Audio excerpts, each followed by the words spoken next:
Video கொஞ்சம் கவனமா பாருங்களே. ஒரு கஞ்ச விவசாயியோட குடோனில் எலிகள் தொல்லை ரொம்ப அதிகமா இருந்துச்சாமா. அரிசி முட்டைகளை கடித்து நாசம் பண்ணிட்டு இருந்துச்சு. அதனால அவர் அவசர அவசரமாக ஒரு வெள்ளை பூனை கொண்டு வரார்.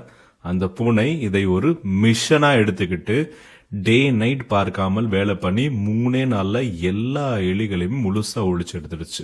எலிதான் இப்ப இல்லையே, பூனை எதுக்குன்னு யோசிச்சுட்டு அந்த நைட்டே அந்த பூனையை வெளியில துரத்திடுறார். கொஞ்ச நாள் கழிச்சு எலிகள் திரும்பி வருது.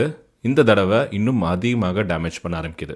பயந்து போன விவசாயி இந்த முறை ஒரு கருப்பு பூனை கொண்டு வர்றார். ஆனால் இந்த கருப்பு பூனை ரொம்பவே கிளவர். அது எலிகளை முழுசா கொள்ளாது, கொஞ்சம் காயப்படுத்திட்டு ஓனர் கிட்ட காட்டிட்டு விட்டுடும். தினமும் சில எலிகள் மட்டும் பிடிக்கப்படும். ஆனால் எலிகள் ஒருபோதும் முழுசா ஒழிஞ்சு போகாது. பட் யூ நோ வாட், விவசாயி ரொம்பவே ஹாப்பி. டெய்லி அதுக்கு ரிவார்டும் கிடைக்குது. ஸ்லோலி அவர் அந்த பூனைக்கு ஃபுல்லாக டிபெண்ட் ஆகிட்டார். அந்த பூனையும் கம்ஃபர்டபுளாக வாழ ஆரம்பிச்சிருச்சு. சைக்காலஜியில் இதை ஓவர் காம்பிடன்ஸ் ட்ராப்னு சொல்லுவாங்க. சில நேரங்களில் நம்ம வேலையை பர்ஃபெக்டாக முடிச்சிட்டோம்னா நம்ம தேவையே இல்லாமல் போயிடும். வாழ்க்கையில் எல்லாத்தையும் 100% பர்ஃபெக்டாக பண்ணுவேன்னு சொல்லி உங்களை நீங்களே வருத்திட்டு இருக்காதீங்க. ஏன்னா சில ஸ்மால் இம்பர்ஃபெக்ஷன்ஸ் உங்களை ரொம்ப நாளைக்கு வேல்யூபிளாக வச்சுக்கிற ஸ்மார்ட்டஸ்ட் சர்வைவல் ஸ்ட்ராட்டஜியாக கூட இருக்கலாம்ல.